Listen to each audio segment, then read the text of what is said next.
place for me that holds 21 years of memories. Right from being little, I was out the back in the woods, riding my bike, playing rugby in sideways rain, never indoors for too long, even in winter. I went to great schools, public schools, one short on resources but amid great beauty, and the other on a very desirable spot in a very desirable spa town. And what's not to like? Maybe I was part of the last generation to truly grow up outdoors, off screens. We camped out in our teens, built log fires in the woods and went to music festivals. Uni was a blur, but it was bloody fun. Once I'd sobered up though, my relationship with the UK had changed and my relationship with myself wasn't that good. I had to leave for pastures new and there was nothing new for me in the north of England. Too quiet, too quaint, too much the same. The bright lights of Sydney, where my dad and his rabble are from. I knew this place since a baby. Maybe Sydney had always amplified North Yorkshire's lacking. 6 years later and the Instagram feed shines bright, great job, amazing fiance. What about my relationship with myself though, and the place I came from? Sydney was and is my promised land. The quietness and the quaintness of North Yorkshire, a distant memory. But is that true? I have to keep coming back to this place to work on my relationship with it, and maybe someday I'll love it. Maybe after this trip, I finally do. I came back to take time with family. Parents get older, life throws up new challenges, and I felt a calling to come home for as long as possible with my work. I could work from mum's place for a couple of weeks, 6 AM till 2 PM. With Ironman preparation and some big work goals afoot, the most important thing for me was being present with family and the people that matter. My big brother is my best mate, and while his passions for team sports endure and mine wane, it's really special that we can get out and get a run together when I am home. You can appear on it if you want. Say hello. I was running.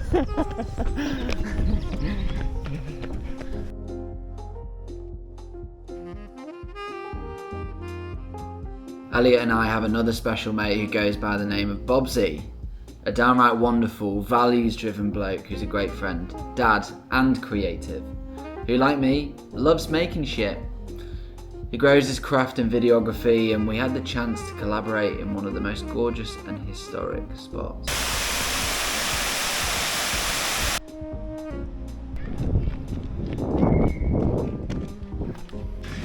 So I'm actually having a lot of fun today, just coming out without an agenda. Yeah, it's nice just to follow your nose really.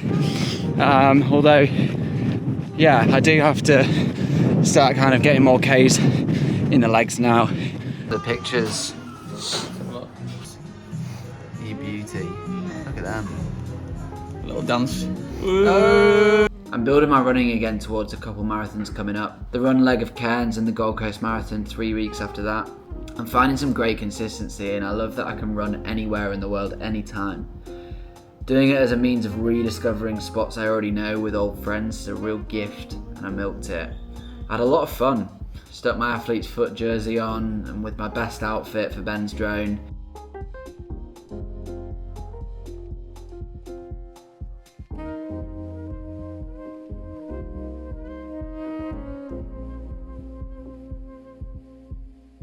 His edits were brilliant and it was a great reminder of how fun running can be just by adding in a little bit of creativity and a novel experience.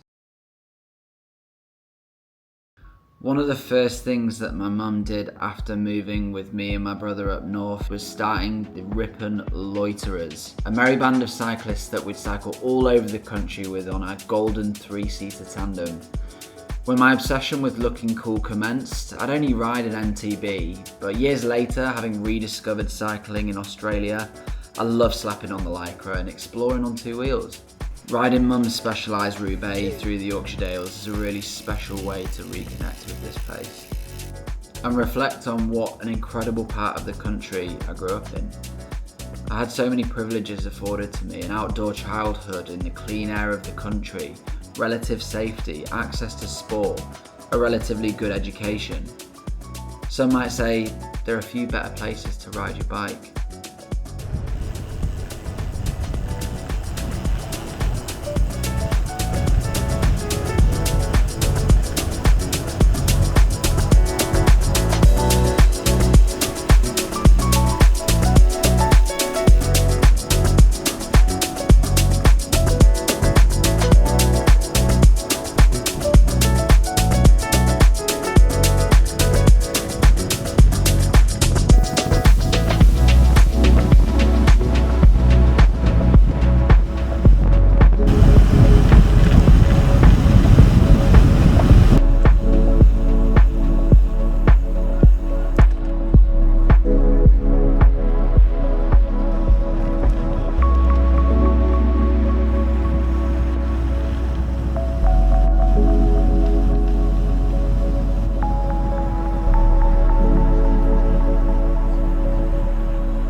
just thanking myself for taking a turn off, of which I don't really know where it goes, but I know which direction I'm heading in, and that's the right one.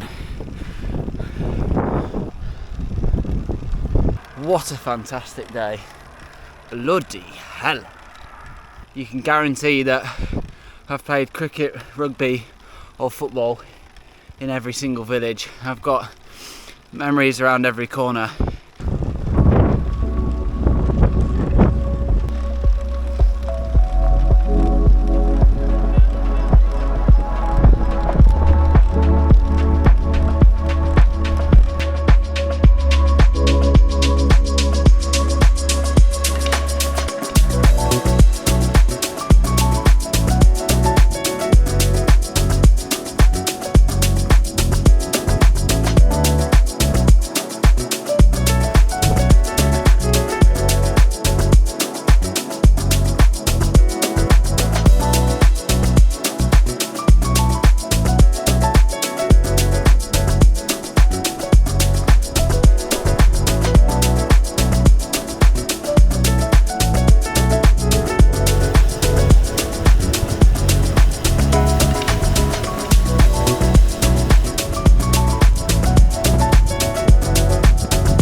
That's an outdoor camp down there that I went to,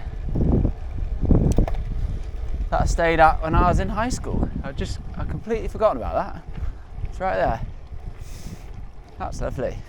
Wow, I will not be cycling down that road again. Anyway, welcome to Pateley Bridge.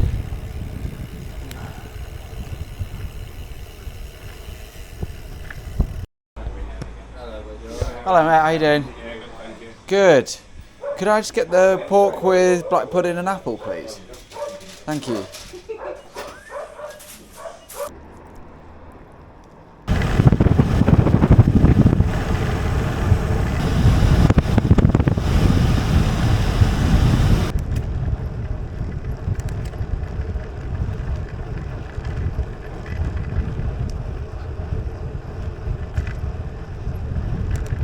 I've spoken about presence and how I've lacked it in the past. To truly reconnect with this place and the people in it, I knew I needed to work on a few things. I went out to the woods at the back of our first house and I reconnected with the little lad that used to dip in the river there and play with his big brother. I stopped amid my run and listened to the birds where my mates and I used to camp out. I read some really good books. I didn't keep channels ticking along or produce any outputs. My focus was to retain sanity in the form of a disciplined work schedule to unlock time outdoors, helping bring presence with the people that mattered and ultimately allowing me to love where I'm from.